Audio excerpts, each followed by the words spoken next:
Comment sait-on que l'on est guéri de nos blessures d'âme? Alors c'est une question que j'ai eue sur ma chaîne YouTube il y a bientôt 2 mois, donc je vais m'excuser auprès de cette personne d'y répondre que maintenant, mais je vais essayer de faire le tour de la question. De par ma propre expérience, ne me demandez pas mes sources comme vous le faites de temps en temps, puisque la source, c'est moi. C'est mon propre vécu, c'est mes propres expériences, et si tu n'es pas d'accord avec ce que je dis, si tu ne partages pas mes convictions, eh bien je t'invite à passer à une autre vidéo et à ne pas perdre ton temps. Seulement, je pense que cette vidéo peut aider le plus grand nombre. Il ne faut pas faire l'amalgame. On parle souvent des blessures d'âme dans le parcours des flammes jumelles, mais et les autres? Tout le monde n'est pas en parcours flamme jumelle. Donc moi, je voudrais te rappeler ici que cette vidéo s'adresse à tout le monde, parce que même si tu n'es pas dans un parcours flamme jumelle, on est tous ici pour une exploration intérieure, une compréhension et une élévation de soi. Évidemment, de ton âme 0101. Donc ça va se dérouler en 3 étapes. Donc moi, j'ai envie de répondre à cette question par question inversée, c'est-à-dire comment sais-tu que tu n'es pas guéri? Je suis désolée, je suis obligée de lire parce que j'ai pris des notes, parce que c'est très long, j'ai une mémoire de poisson rouge. Voilà, bref, on s'en fiche. Donc comme tu le sais, ton être c'est une âme et un ego.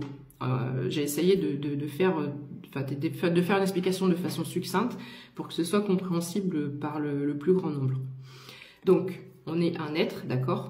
On a une âme et un ego. Pour faire simple, l'ego c'est quoi? C'est ta raison, c'est ton réactionnel. Et l'âme, c'est quoi? C'est ton cœur, ton intuition. On vit une dualité constamment entre les deux sans même s'en rendre compte. D'où l'expression « le cœur a ses raisons que la raison ignore ». Donc, je répète, le cœur a ses raisons que la raison ignore. Je m'arrête 2 secondes sur cette affirmation car elle résume tout.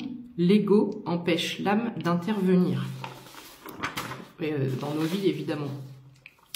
Donc, l'étape numéro 1, ça va être la prise de conscience. Le premier travail à faire va être de prendre conscience de tes blessures. Il faut aller voir dans le passé, il faut aller creuser l'enfance, l'adolescence. Il y a sûrement un événement, une personne, une situation qui ont laissé une cicatrice chez toi et une plaie refermée qu'en surface.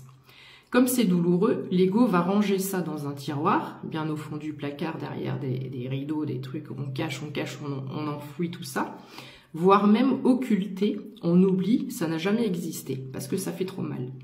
Cette étape est importante, car elle fait remonter l'idée selon laquelle tu acceptes de dire que quelque chose ne va pas, que tes réactions sont peut-être disproportionnées, pas adaptées, voire même excessives. Et ces réactions sont déclenchées par tes peurs. Quand ce travail de prise de conscience est fait, l'étape numéro 2 et la clé de ta guérison, c'est d'aller chercher le facteur déclencheur de ton ego. Ego, qu'on pourrait appeler aussi frein à l'épanouissement. Telle personne ou telle situation me provoque telle émotion. Pourquoi? Je te donne un exemple. Tu es en couple, c'est un exemple que tout le monde peut comprendre. Ton conjoint ou ta conjointe veut sortir seul avec des amis, tu te braques, tu es en colère, tu fais une crise, tu refuses. Il faut alors te demander de quoi tu as peur à ce moment-là. Est-ce que tu as peur de l'abandon, de la trahison? Ça te met en colère, pourquoi? Parce que tu as mal ou tu as peur, ou peut-être les deux. C'est un exemple pour que tu puisses un peu comprendre la façon de voir les choses et comment raisonner. Et donc, dans cet exemple, ne pas rester uniquement sur la situation en elle-même, ce qui est la colère, voilà, qu'est-ce qui se passe à ce moment-là, pourquoi je réagis de cette façon-là, mais d'aller chercher ce qu'il y a derrière, parce qu'il y a forcément quelque chose derrière. Tout ce qu'on peut ressentir comme émotion est créé par ton environnement de tous les jours. La famille, les enfants, ton chéri, ta chérie, le boulot, les amis, les finances, la justice, la santé, etc., etc. Donc tu vois bien que ce sont des personnes ou des situations qui te créent de l'émotionnel, de la joie, du bonheur, de la tristesse, de la déception, de la colère, etc., etc. Cette étape nécessite du temps et de la patience. Pour ma part, ma technique a été d'écrire tout ce qui me passait par la tête, mon vécu, mes expériences, mes ressentis, mes questions. Ça m'a créé énormément de questions. Tu n'auras pas toutes les réponses tout de suite, mais au moins tu vas avoir des pistes et des axes de réflexion. Tu verras que bien souvent, tout renvoie à une peur. Après, on peut les identifier, ces peurs, hein. Il y a les principales, la peur de l'abandon, du rejet, de l'injustice, de l'humiliation, de la trahison. Donc voilà, ça c'est pour la partie 2. Ensuite, la partie 3, ça va être la mise en pratique. Pour évaluer ta progression et ta guérison, je te conseille de prendre du recul et de la hauteur sur par exemple ce qui peut t'agacer ou t'énerver habituellement. Demande-toi alors si tu as réagi exactement de la même manière qu'auparavant. Exemple tout bête, tu reçois un SMS qui t'agace, qui t'énerve. Est-ce que tu es capable de ne pas répondre à chaud? Est-ce que tu es capable de ne pas insulter un SMS qui t'a déplu? Est-ce que tu es capable de prendre du recul? Voilà. Tu peux apprendre aussi à dire ce que tu ressens à ce moment-là. Si tu es déçu, triste et en colère, dis-le au lieu d'envoyer un scud. Oui, j'avais écrit ça parce qu'en fait, très souvent dans ce genre de situation, on va répondre par l'attaque. En fait, c'est ça, on répond par l'attaque.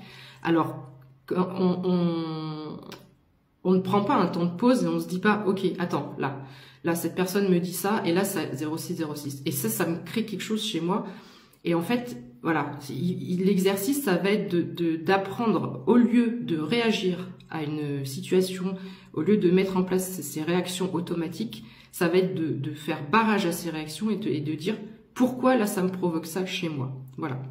Le but de l'exercice, c'est d'avoir conscience de tes réactions et les adapter au mieux. On nous demande de rester dans l'amour inconditionnel. Donc ça semble la chose la plus difficile à faire, car quand tu as mal, tu penses plutôt donc à envoyer un scud que je t'aime, on oublie tout, etc. En résumé, tu sais que tu n'es pas guéri si tu ne sais pas gérer ta partie émotionnelle.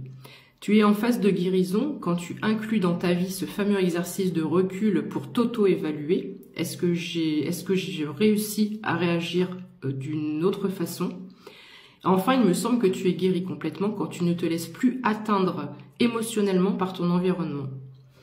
Comment on peut faire ça? On pose ses limites, on s'occupe de soi, on se priorise, on arrête de se sacrifier pour faire plaisir, on arrête d'accepter des choses qui ne nous conviennent pas, qui ne sont pas alignées avec nous.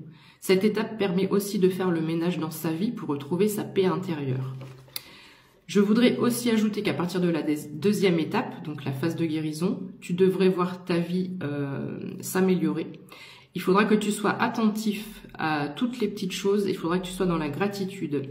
Quand je dis toutes les petites choses, c'est que pour moi, tu auras l'impression peut-être de stagner ou de ne pas avancer, mais toutes ces petites choses font un grand tout et il y a un moment donné où tu vas rassembler le puzzle et tu vas comprendre. Donc voilà, j'espère que c'était suffisamment clair. Et si vous avez des questions par rapport à ça, n'hésitez pas. Je rappelle une fois de plus que c'est les techniques que j'ai adoptées pour moi-même parce que j'avais un comportement ultra excessif, 0808, qui est en train de changer, un comportement très excessif, jalousie maladive, etc. Excès de colère, voilà, des choses qui n'étaient pas adaptées. Donc j'ai été chercher en moi le pourquoi du comment. Et aujourd'hui, j'ai compris. Donc voilà, si ça peut t'aider et si ça peut faire du bien, et ben tant mieux.